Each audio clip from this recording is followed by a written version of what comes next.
Ons skriflesing vanuit Eksodus 21 is die 12de tot die 36ste strofe. Eksodus 21 vers 12 tot 36, die opskrif van die gedeelte is wette oor die vryheid en die lewe van die naaste. En hierdie gedeelte handel spesifiek dan oor die laaste stukkie van daardie opskrif, die lewe van ons naaste. Maar voordat ons na hierdie gedeelte kyk, wil ek tog net vinnig met u deel die belangrikheid van die liturgie wat ons doen. Ons verval so maklik in roetine, dat dit baie keer voel op 'n Sondag asof ons net deur al die fases gaan, om tot by ons prediking uit te kom. En weet jy, dan verloor ons 'n groot deel van die erediens. Die erediens is ingerig in die vorm van 'n dialoog, 'n tweegesprek. God groet die gemeente en dan antwoord die gemeente. Ons hoor die wet en ons antwoord in skuldbelydenis. Dan luister ons na die genadeverkondiging en ons antwoord deur ons geloofsbelydenis. Die hele karakter van die erediens is ingerig as 'n tweegesprek tussen God en sy gemeente. God praat en die gemeente antwoord. En daarom is daar 'n opbou tot by hierdie punt waar ons ook nou is, waar ons luister na die woord van God en na die prediking. Ons moet dit nooit vergeet nie, want weet jy, dan maak ons onsself ook skuldig aan oortreding van die wet, want dan is ons besig met vormgodsdienst, dan begin dit gaan oor wat ons doen, en nie meer hoekom ons dit doen nie. Ek noem dit vir u, die finale jaar is besig met die tweede gebod, ons het so rukkie terug daarna gekyk, en ek dink is belangrik, dat almal van ons net weer sal onthou, hoekom ons die dinge doen, wat ons ook hier tydens die erediens doen. Maar vanoggend is ons besig met die 6de gebod.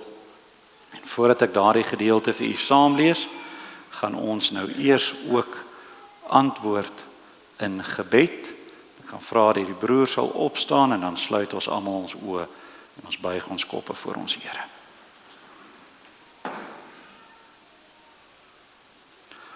Almagtige God en grote koning, saam as gemeente buig ons voor u alleen. O Here, u is skepper wat ons gevorm en gemaak het, en ons die lewe gegee het. Maar u is ook onderhouer wat elke dag alles in u hand vashou en oor alles sorg. En u is redder, wat ons die ewige lewe verdien en skenk sonder dat ons enige iets daarvoor kon doen. Ons loof u, ons prys u, ons aanbid u. Here, ons kan nie anders as om ook daarom om vergifnis te vra voor u nie. Jy is ook in die lig van die onderwerp wat ons vanoggend uit die woord behandel. Vergewe asseblief ons sondes en sterk ons om al meer en meer na u beeld te groei. Here, ons dra elkeen van ons lidmate en hulle families in die nood ook aan u op. Ons dink aan Frikkie en aan die Didi. Ons dink aan Sonet se maat en die Susan. Ook aan Engelie se pa, oom Jan. En vra dat u hulle sal sterk op hierdie pad wat hulle stap. En dat hulle krag en hulle troos aan u voete sal vind. O Here, seën hulle wat verjaar en dankie ook vir daardie getuienis van u omgee en sorg, waaraan ons met elke verjaarsdag herinner word. Ons bid ook en vra dat u ons sal lei, nie net vanoggend met hierdie prediking nie, maar ook met die komende hemelvaart wat ons gedenk. Dit vra ons alles in die naam van ons Here Jesus Christus alleen. Amen.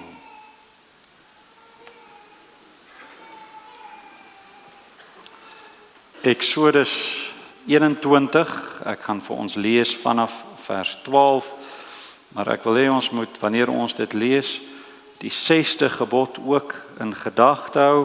As ons net na die vorige hoofstuk so vinnig kyk, Eksodus 20, vers 13 lees ons, jy mag nie doodslaan nie. Nou gaan ons aan, Eksodus 21, vanaf vers 12. Hy wat 'n mens slaan dat hy sterwe, moet sekerlik gedood word. Maar as hy dit daar nie op toegelê het nie, maar God dit sy hand laat ontmoet het, dan sal ek jou 'n plek aanwys waarheen hy kan vlug. Maar as iemand moedswillig teen sy naaste handel om hom met lus dood te maak, moet jy hom van my altaar af wegneem om te sterwe. En hy wat sy vader of moeder slaan, moet sekerlik gedood word. En hy wat 'n mens steel en hom verkoop, vir sy en sy besit gevind word, die moet sekerlik gedood word.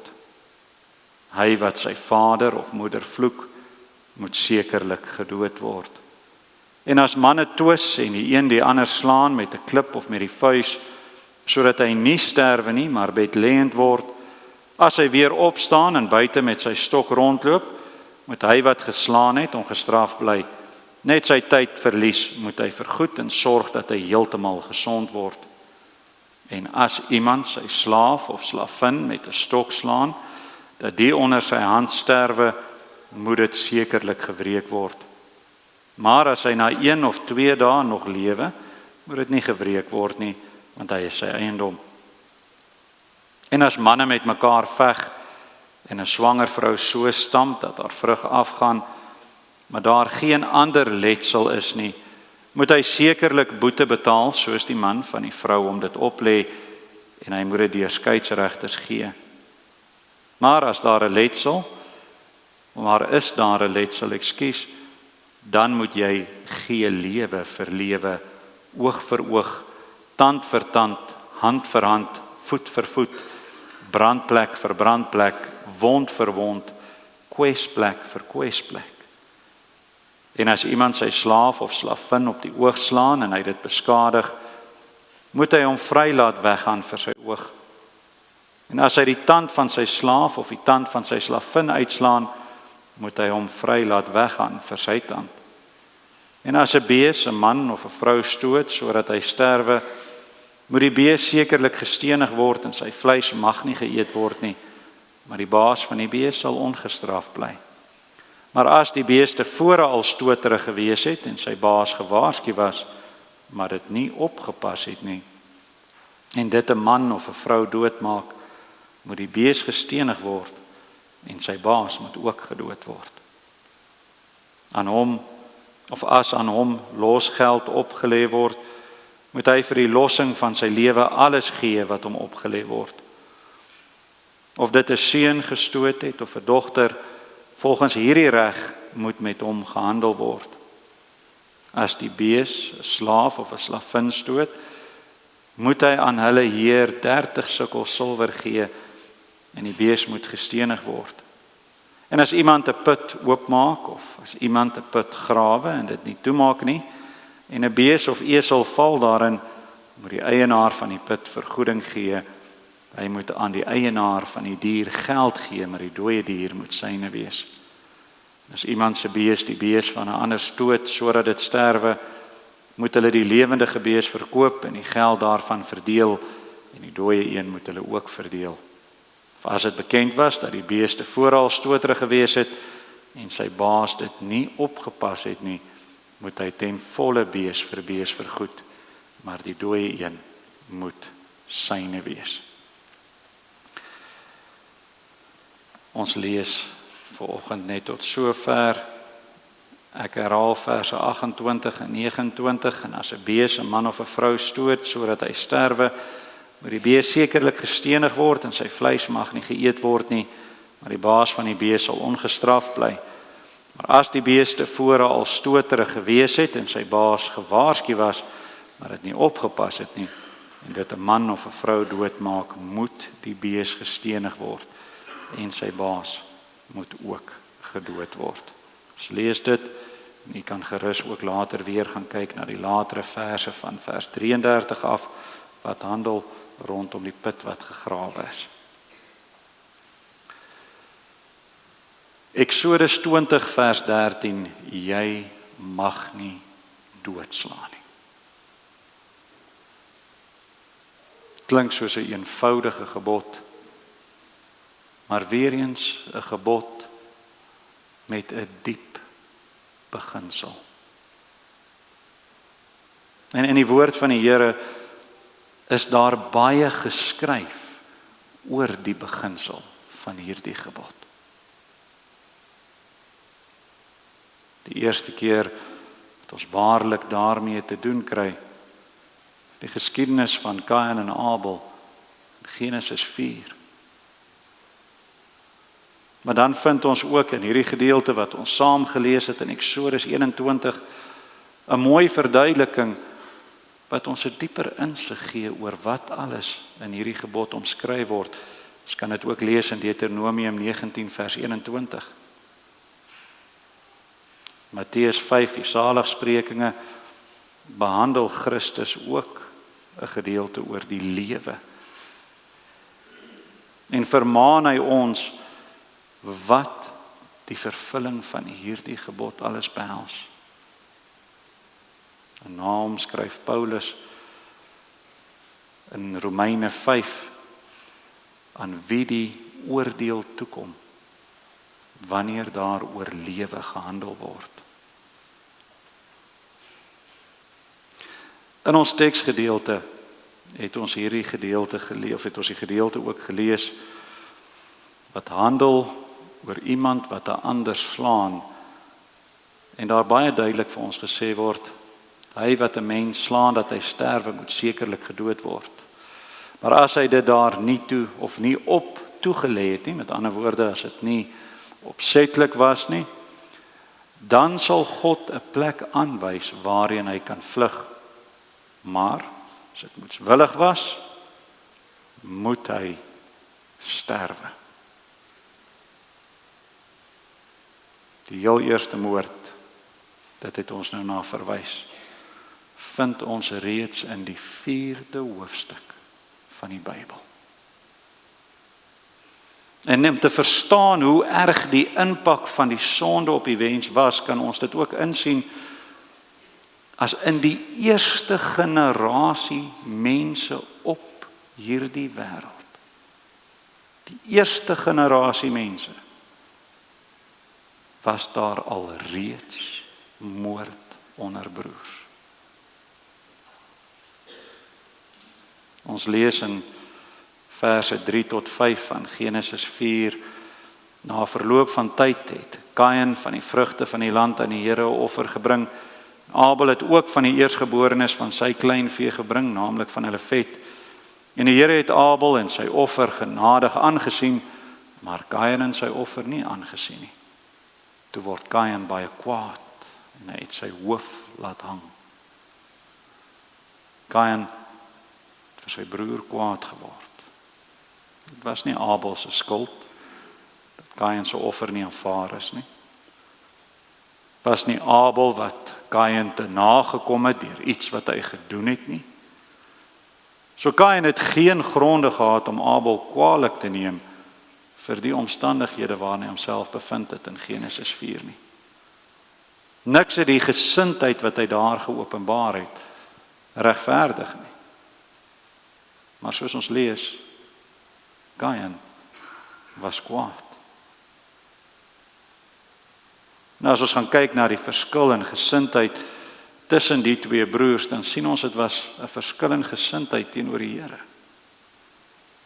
Abel het vir die Here die beste gegee van wat hy het.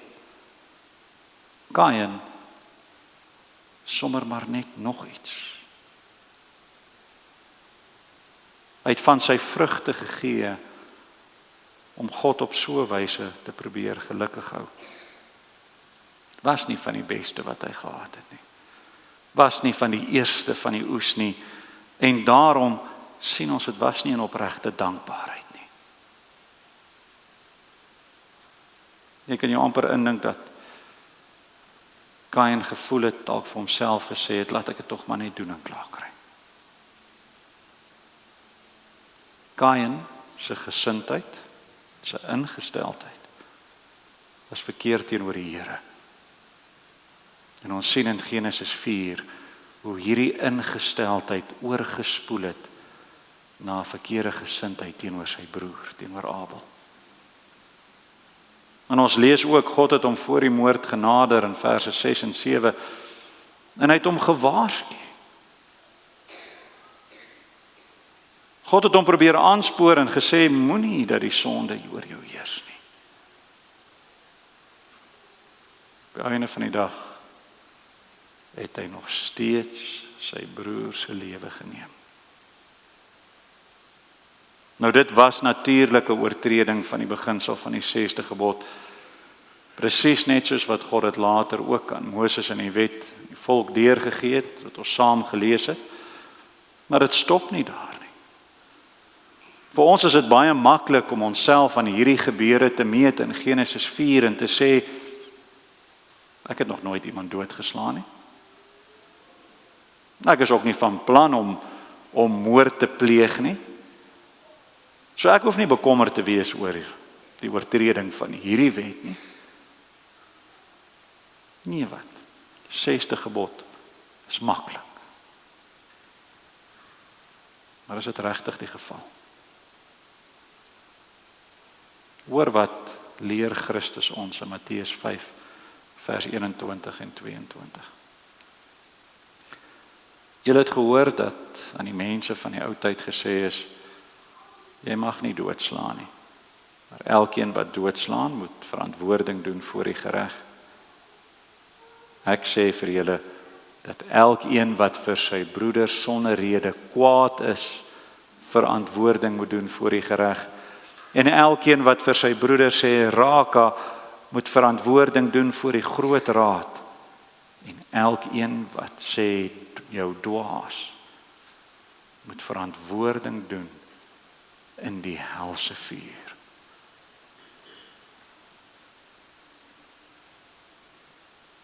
Voel dit nog steeds maklik om die 6de gebod te gehoorsaam? Hoeveel keer per dag breek ons nie die mense rondom ons af nie? Hoeveel keer per dag sê ons nie vir mense wat ons nie eers ken nie, sleg nie? Hoe maklik het dit nie vir ons geword om vir 'n ander dwaas of idioot of een of ander vorm van skeld te noem nie? Hoe maklik het dit nie geword om vir ander lelike tekens te wys nie? Soveel keer per dag pleeg elkeen van ons karaktermoord. Soveel keer per dag in werklikheid oortree ons die 6de gebod.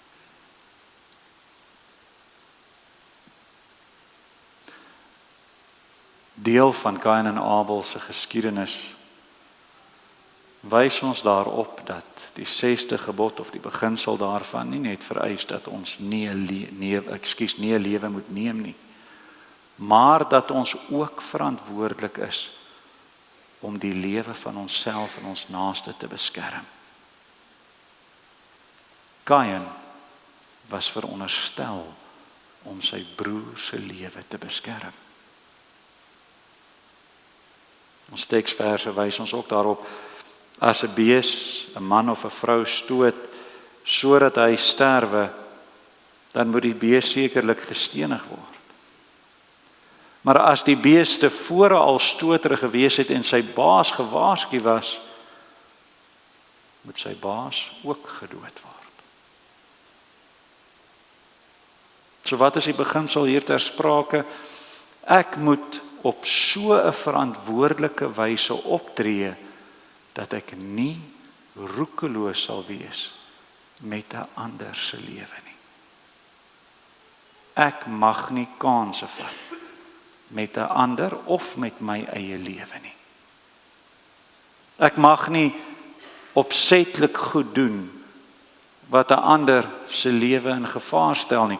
'n week of wat terug het na die tragiese gedeelte of tragiese nuus weer verskyn van die 2 mans wat in 'n motorongeluk dood is in Voortrekkerweg in Pretoria wat weer daar afgejaag het in 'n resies. Ek dink een is dood, ek kan nie onthou of die ander ene ook gesterf het nie. Roekelose handel met lewe. As ek nie geweet het dat die bul aggressief is nie. As ek nie geweet het dat my handeling onverantwoordelik is nie, dan sê God is dit nie moord nie. Maar as ek weet dit wat ek doen kan 'n dood veroorsaak, dan is dit net so goed soos moord. Dis presies wat ons ook lees Deuteronomium 19 tot 21 en daardie hoofstukke praat God oor, maar wat dan gebeur as iemand per ongeluk 'n lewe neem? Deuteronomium 19 vers 1 tot 13, daar staan die voorskrifte vir vrystede wat aan die ander kant van die Jordaan gevind was. Die doel van die vrystede? Om geregtigheid te laat geskied aan iemand wat per ongeluk doodslag begaan het. So ook Deuteronomium 20 skryf wette voor vir oorlogssituasies, waar God verduidelik, wanneer jy in 'n sekere sin of in 'n sekere situasie dan optree in oorlog, in hierdie geval die Israeliete wat God se oordeel oor 'n ander volk gebring het, is dit nie oortreding van die 6de gebod nie. Het is belangrik om daarop te wys dat selfs in hierdie gevalle, hierdie wette, bly die beginsel daarop gefokus om onnodige verlies van lewe te voorkom. Lewe moet beskerm word. In ons eie tyd kan ons dit prakties verduidelik met die voorbeeld van iemand wat 'n nuwe huis bou. 'n Persoon het die geleentheid en die voorreg om 'n dubbelverdieping huis te bou met 'n pragtige balkon. En dit in op sigself is glad nie verkeerd nie.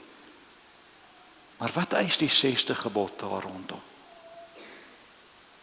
Dat hy daardie balkon sal veilig maak. As hy nie 'n reëling bou nie en iemand daar afval, is hy skuldig aan die oortreding van die 6de gebod, want hy het roekeloos gehandel met die lewe. Jy weet mos, iemand kan daar afval en daarom tref jy voorsorg. Die eis van die 6de gebod, ja, stel eerstens, mag nie 'n lewe neem nie, maar tweedens ook dat ek die lewe sal beskerm. Ek moet op so 'n wyse lewe dat ander ook kan lewe. Leef en laat leef. So ek vra weer. Hoeveel keer 'n dag oortree ons nie die 6de gebod nie? Daar waar ek dalk te vinnig ry omdat ek haastig is, laat is en onverskillig is met die ander rondom my se lewe.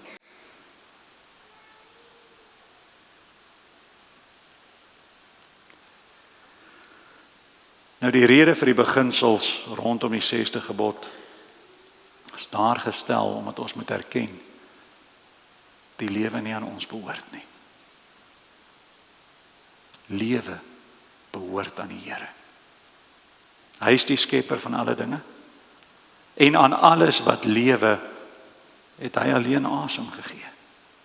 Die lewe behoort aan hom wat lewe gegee het en nie aan die skepsel wat dit ontvang het nie. Job 33 vers 4, die Gees van God het my geskape en die asem van die Almagtige maak my lewend.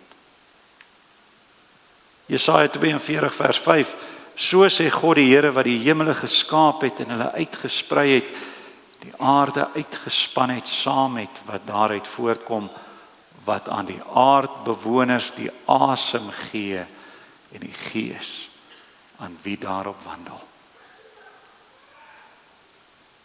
Weer moet ons erken, die beginsel van hierdie gebod is baie dieper as wat ons dink. Die lewe wat God aan ons geskenk het, broers en susters, daardie lewe het ons verloor. Die oomblik toe die sonde die wêreld binnegekom het, het die dood ons werklikheid betree. So ons moet erken, as ons na die 6de gebod kyk, dis die dood wat ons toekom, nie die lewe nie. Maar ook hiervoor het die Skepper voorsiening gemaak. Johannes 1 vers 4 staan daar oor ons Here geskrywe, in hom was lewe. En die lewe was die lig van die mense. So ja, hy is die Skepper van die lewe en het alles wat lewe gemaak. Hy is die skenker van die lewe, het aan alles wat asemhaal die lewe geskenk. En hy is ook die onderhouer van die lewe en elke dag wat ons lewe is guns vanuit sy hand. Maar hy is ook die gewer van die lewe, die ewige lewe. En daarvoor het hy sy eie lewe gegee. Hy het gesterwe, sodat ons nie onder die oordeel van die dood sal staan nie. En hy het opgestaan, sodat ons sal lewe. So nou die vraag, kom ek dan my verantwoordelikheid na ten opsigte van die lewe? Kom ek my verantwoordelikheid na ten opsigte van die ewige lewe aan my geskenk? Maar ook nie net aan my geskenk nie. Kom ek ook my verantwoording na ten opsigte van die ewige lewe van diegene rondom my? Maak ek erns met my broers en susters se lewe hier op aarde wat aan God behoort, maar ook met hulle ewige lewe wat God aan hulle geskenk het? Maak ek daagliks erns met my eie lewe wat aan my geskenk is? Hoeveel keer per dag oortree ons nie in werklikheid hierdie gebod, wat ons dalk dink is so maklik om te onderhou nie? Maar daar's nog 'n punt. En dit bring ons weer terug na die geskiedenis van die eerste moord. Nadat Kain vir Abel vermoor het, moes hy die straf daarvoor dra wat die Here vir hom gee. En in Genesis 4 vers 13 lyk dit tog asof Kain na die aankondiging van sy straf berou gekry het. Hy sê, my skuld is te groot om te dra. En Kain het besef, die straf wat oor hom aangekondig is, was 'n doodsvonnis. En hy was tereg bang dat hy voortdurend homself sou moes verdedig teen bloedwrekers, teen Adam en Eva se ander kinders. Maar dan lees ons, in sy groot en onverdiende genade het die Here Kain te hulp gekom deur hom te beloof hy sal sy lewe beskerm. Weer eens, die lewe behoort aan die Here. En hy het gewaarsku dat Kain se moord sou dit gebeur 7voudig gewreek word. 7, die simboliese getal vir volmaaktheid. Kain se moord sou volkome gewreek word. Genesis 4 vers 15, hy gee aan Kain 'n teken sodat enigeen wat hom kry hom nie sou doodslaan nie. Die rede vir daardie teken was bedoel om te waak teen wraak. Met die gebeure na afloop van die moord met die oordeel van Kain, het die Here van die begin af 'n baie belangrike lyn getrek. Hy het duidelik gewys, die oordeel behoort aan hom. Romeine 12 vers 19, aan my kom die wraak toe, ek sal vergeld, spreek die Here. Die oordeel kom ons nie toe nie. Die oordeel kom hom toe, wat die lewe geskenk het. Nou daarvoor het God aan die staat die swaardmag geskenk, juis ook om die lewe te beskerm en orde te handhaaf, sodat sy aanbidding in vrede kan plaasvind. So in hierdie geval weet ons die staat is veronderstel om op te tree in die hoedanigheid wat God ook vir hulle daar beskik het, om die 6de gebod ook te handhaaf. Maar die oordeel kom ons nie toe nie. Die oordeel behoort aan die Here. Hoeveel keer neem ons wraak in ons eie hande?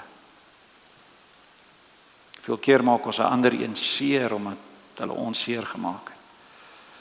Hoeveel keer kom ons 'n ander een te na omdat hy ons te na gekom het? Hoeveel keer oordeel ons sonder dat ons besef wat ons doen?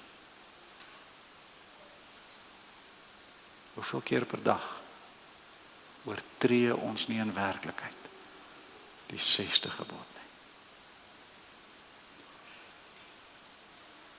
Oor die 6de gebod skryf die Heidelbergse Katekismus in 3 vrae en antwoorde.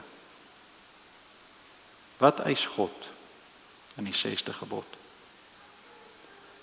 Ek mag nie self, ook nie deur iemand anders, my naaste onteer, haat, beledig of doodmaak nie. Onteer, haat, beledig of doodmaak nie.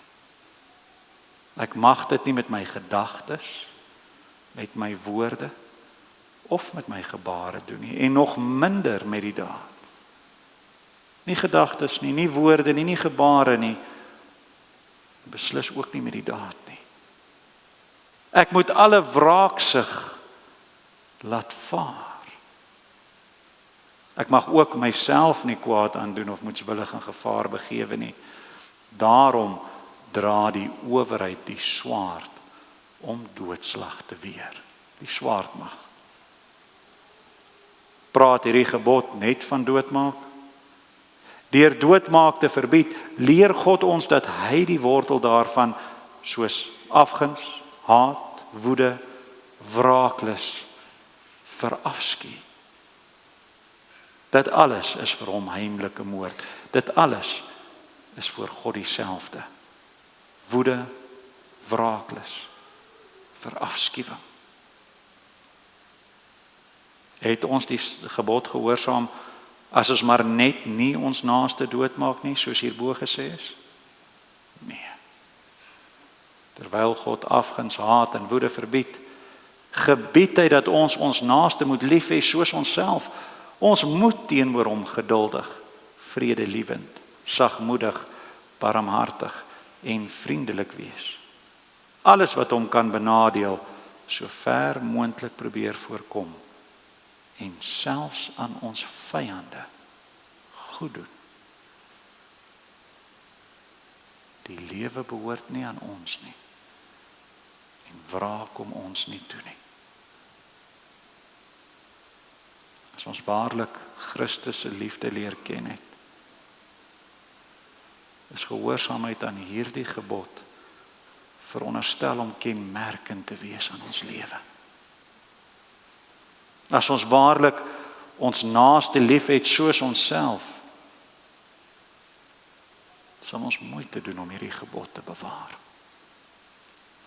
As ons waarlik die liefde uitstraal wat Christus in ons bewys het, sal ons nie anders kan as om oor die lewe van ander, tydelik en ewig, bekommerd te wees nie. Want as ons as kinders van God sê, ons lewe behoort nie aan onsself nie, verwys dit tog na soveel meer as net ons lewe hier op aarde. Nou, God het ons as lewende wesens geskape. Hy het ons die lewe geskenk en hy onderhou die lewe steeds en is elke dag oor ons besorg. Elke oggend wat ons wakker word, is guns vanuit sy hand. Maar hy is ook die gewer van die ewige lewe en kan ons daarom saam met Paulus getuig, Filippense 1 vers 21, vir my is die lewe Christus en die sterwe wins. Amen. Kom ons bid saam.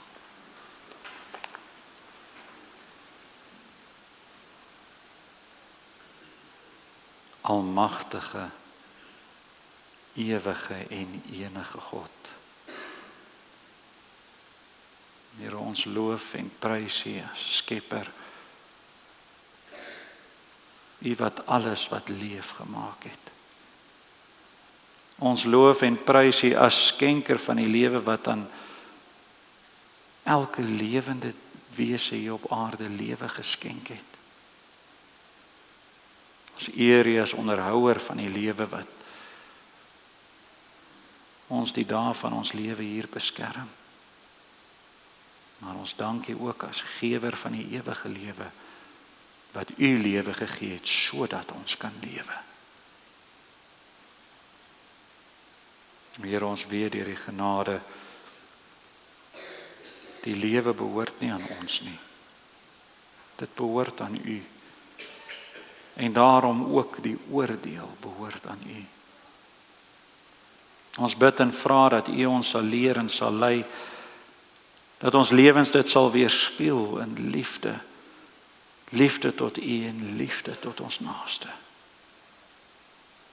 Toe ook daarin is en bly ons altyd afhanklik op hierdie pad van heiligmaking wat ons stap.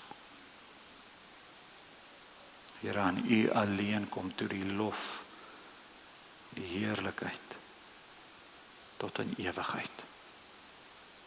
Amen. Ek gee geleentheid